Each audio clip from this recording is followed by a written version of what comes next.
And, there's a lot of top affiliates here, and I'm not saying our way is the way. Very far from that, actually. Well, as you talked about why you hated agencies before, it takes, I think a big part is you have to be at the right place with the right mindset and the right skill set to make that successful.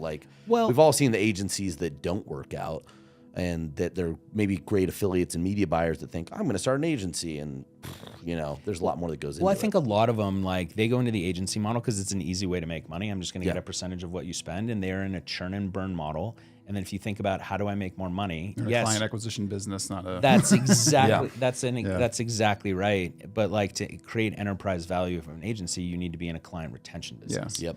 And so they're just churn. Let's get more people, more VAs, and let's just get more. And performance is not the primary focus. It's hard to scale an agency because you're reliant on your bottom line talent, right? It's if you can't scale your bottom line talent to produce the results for your clients, things get hairy really quick. They do. And so we have had cracks in the process. That is my core focus today. It has to be in your position. That's all I talk about is just sort of the process. And where do we... I have this thing that I've been talking a lot about recently within the team that is critiquing versus coaching. Interesting. And I was just talking to Obi about this earlier today. And so the analogy is that in high school, you turn in a paper and Mrs. Johnson takes a red marker and she just puts a bunch of red marks on this thing and then kicks it back to you in hopes that you learn. I mean, Miss Johnson, all those red marks. But really, then there are those moments when you were struggling and you went in at lunch or before school or after school and she gave you an extra hour focused on your deficiencies, the coaching piece, and you come out better the other side. Well, I was a creative writing major in college, and I really appreciate that process because a big part of that was you bring your work to your peers on whatever homework assignment or whatever kind of writing project you're doing, and your peers are the ones kind of tearing you apart in we call it critical feedback. Yeah. Right? And some of it's good, some of it's bad, right? But you learn how to give feedback in a way that's not just critical, but it's here's what I think is not wrong with it, but here's what problems I'm having with your work. In a creative environment like making ads or copy, it's super valuable to get that from your peers in the field because you hear opposing views too. One person really likes this, one person hated it. Yep. And you can kind of take that and weigh it, or someone like yourself in leadership or the professor can really kind of help tip the scale at the end, go, well, here's what I'd really think about. And it helps you develop so much faster in that creative environment. So much faster. Yeah. And so, and I think a lot of people, independent of the affiliates or the industries sort of in our world, but I find this to be true with other friends and other businesses and just random ass verticals. Don't critique, coach. It actually takes less time and your output is going to increase exponentially. Yeah. Well, I think one of the things that's great is, so I worked before I started ClickMaker at a company called Clearwater, and they had a culture built off that, where it wasn't critiquing, everything was coaching, and it created a freedom of mistakes. Yep. In terms of, I think it's one of the most powerful things because you didn't worry about what you didn't know, but you were excited about what you're about to learn, and you would be so creative, and you'd come up with such awesome stuff. Now, some of those awesome things you would really make big mistakes. I can tell you some of the biggest professional mistakes I've made in my life was when I worked there because I tried to do something that I probably shouldn't have, and damn did I not learn a ton through that process. And no one made you feel like you were about to get fired because of it. It was all coaching afterwards. Hey, what happened? We made a mistake. That's fine, right? It's the I can't remember. I'm blanking. I could see his face. Oh, Jocko, right? He always says hey, it's been this huge mistake happened. Good, right? He does that whole little snippet. But I think that's the whole difference of coaching versus critiquing. Critiquing creates an environment of perfection, but that's also a safe place. I'll only go to what I can make perfect. I don't want to step outside. Yeah. Coaching means I want to stretch myself to grow. So I think also in this business, the way that Facebook changes and all the traffic sources, YouTube, Nave, whatever, just pick one. They change so much. The only way to be successful is to have people on your team who have some freedom of thought to just sort of work through shit and figure it out because the way we run today is not how we ran yesterday. And I can promise it's not how we're going to run tomorrow. Yeah. A great example of that is the number of the creatives that we test now is way higher than it's ever been. And so the thing that we constantly are testing, I'm actually running this project myself, but if I can go make 10 headlines and 10 ad texts and 10 images, how do you test that efficiently? right? And so we think a lot about What's the actual assembly line of that, right? Like who's doing what and where, or what process? Yeah, and so like the goal there is like come up with an initial framework to get the team to jump off, and then once they jump off, it's like, guys, let's go figure it out, as opposed to being very prescriptive, which is what critiquing would do, and coaching does. Yeah, and then coaching just trains them how to think for themselves and figure shit out. So you don't have to be there, right? So it's not a constant. Which when you think agency, we talked about developing bottom line talent. You're never gonna critique your way to great bottom line talent. You'll just create insanity because you have to micromanage true. everybody. So that sounds like a nightmare. Well, real fast, I know we're getting close on it. This has been amazing. It wasn't what we started with. But what I want to do actually just real fast with a little bit of time, I want to ask a couple of questions about something that, especially since you just mentioned, you've doubled or was it doubled the amount of creatives that you do now in terms of testing? I mean, even more. So just huge exponential growth. One of the things I think is really curious is we've seen, at least I've noticed over the last 2 years, there's been a real shift in what we've seen as the media buying strategy. Your team doesn't follow, but it's a lot of video to video, right? Just straight video ad to straight video sales letter, right? But you guys are still running static images primarily, yes. to pre-sale pre-sale pages. So Old school. Yeah, school. Yeah, so it's old school, right? But so walk me through a little bit about, given that there's so many people that feel like the video to video is the way, but you guys have really held to this. What do you think are some of the advantages and why that's been a tactic or kind of your strategy that's worked for you guys? So I think one video to video is the way. It's the same medium. I'm watching a video, I'm transitioning to another video.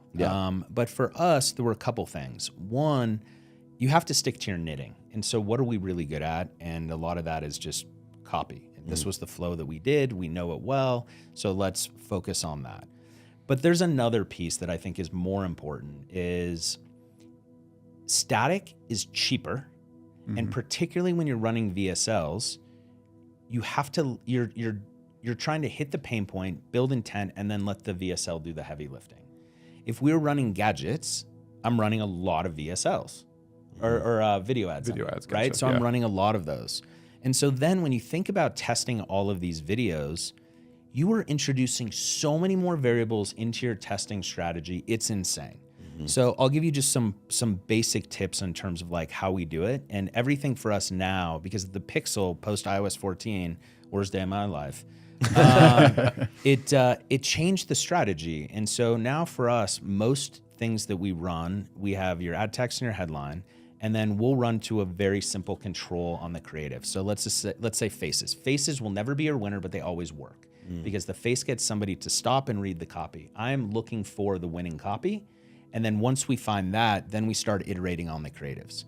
And so I think we were forced to be more process driven. Another macro thing for us is we look at initiate checkouts. I know that the average offer is 3-to-1 initiate checkout to buy. So I get 3 or order form impressions, right? Yeah. So you're gonna get 3 times the amount of data for the same spend. And I know that maybe today I get 10 order form impressions and I have 8 purchases. Well, maybe tomorrow I get 10 order form impressions and I get 2. Right. Well, it's gonna balance out. And so now we pay attention to the marketing funnel a lot more than we used to back in the day. That is probably the biggest difference between now and then. The Pixel was so good, you could just throw shit up, and assuming you at least kind of knew what you were doing, it's very hard to not make money. But now we have to look at every single element and move and watch how the potential customer moves through that funnel. And it was a big change for us. We learned this at the book business because we had to. And so anyway, back to the static piece, I just think that if you can control as many variables as you can, your testing budget is way more efficient. If clients came to us and they're like, oh, you have $10 million a day to spend in testing, I'm like, well, this is gonna be fun. But I haven't met anybody who's offered that yet. If you're out there, right? Find me. If you're out there, yes, Jason. He's looking for you. Yeah, and so it's a very simple, methodical way versus investing all of this time, even with AI. So I have a script, and then I got a guy making some AI. Well, how old's the woman? Was she a brunette? Was she a blonde? Short hair, long hair, glasses, no glasses, red lipstick, no lipstick. Like all of those things matter.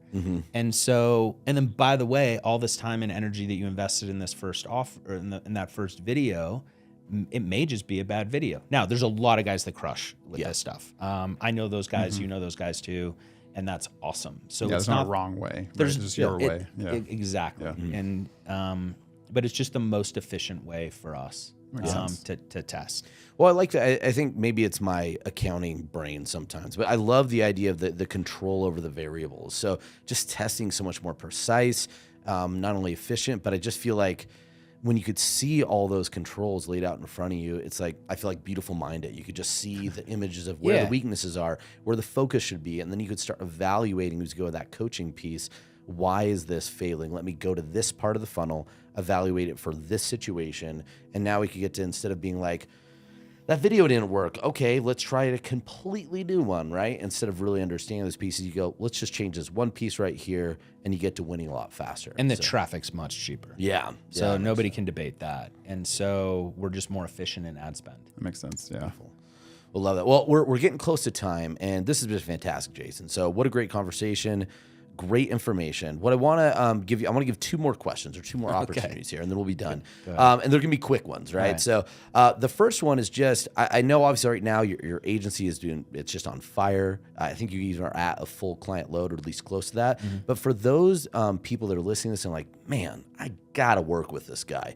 What is the best way to reach you, and what kind of clients do you want to work with? Who do you say is the kind of person you want to work with? Besides a $10 million testing budget, we want to talk to you. Yeah, so LinkedIn or somebody I know is all. Referrals are great. I've been around a long time. I can't Email affiliated at ClickBank. yeah. Email you guys. Most affiliates are no more than 1 degree of separation from me. Yeah. If you've been around for a little bit, so that's the easiest. The ideal client is really interesting because that has shifted actually as we've really defined who we like to work with. I think the first one is I like people with multiple offers because now we have client retention, which is separate than offer retention.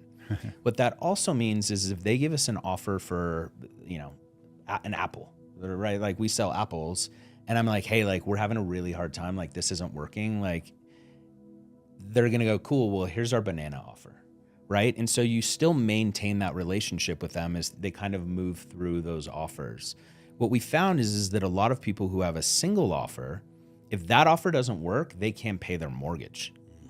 And so the pressure is very, very high. The second piece is we prefer people who work their offer.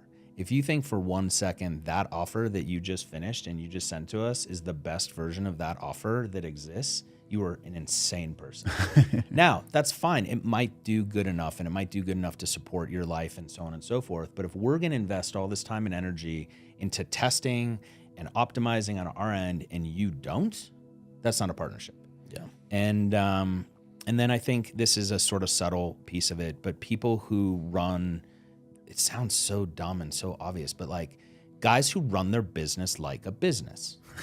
Right? Listen, we've been with the world long enough that it's like amazing how many times you're like, wow, it's amazing how much money you make with being not a business owner at all. It's wild. So I get that. And so it just comes down to we're in this unique position where we have the ability to work with people we really enjoy working with.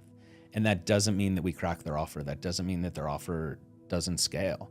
But give us enough at-bats, at some point, something's going to connect and we'll be straight over the center field wall.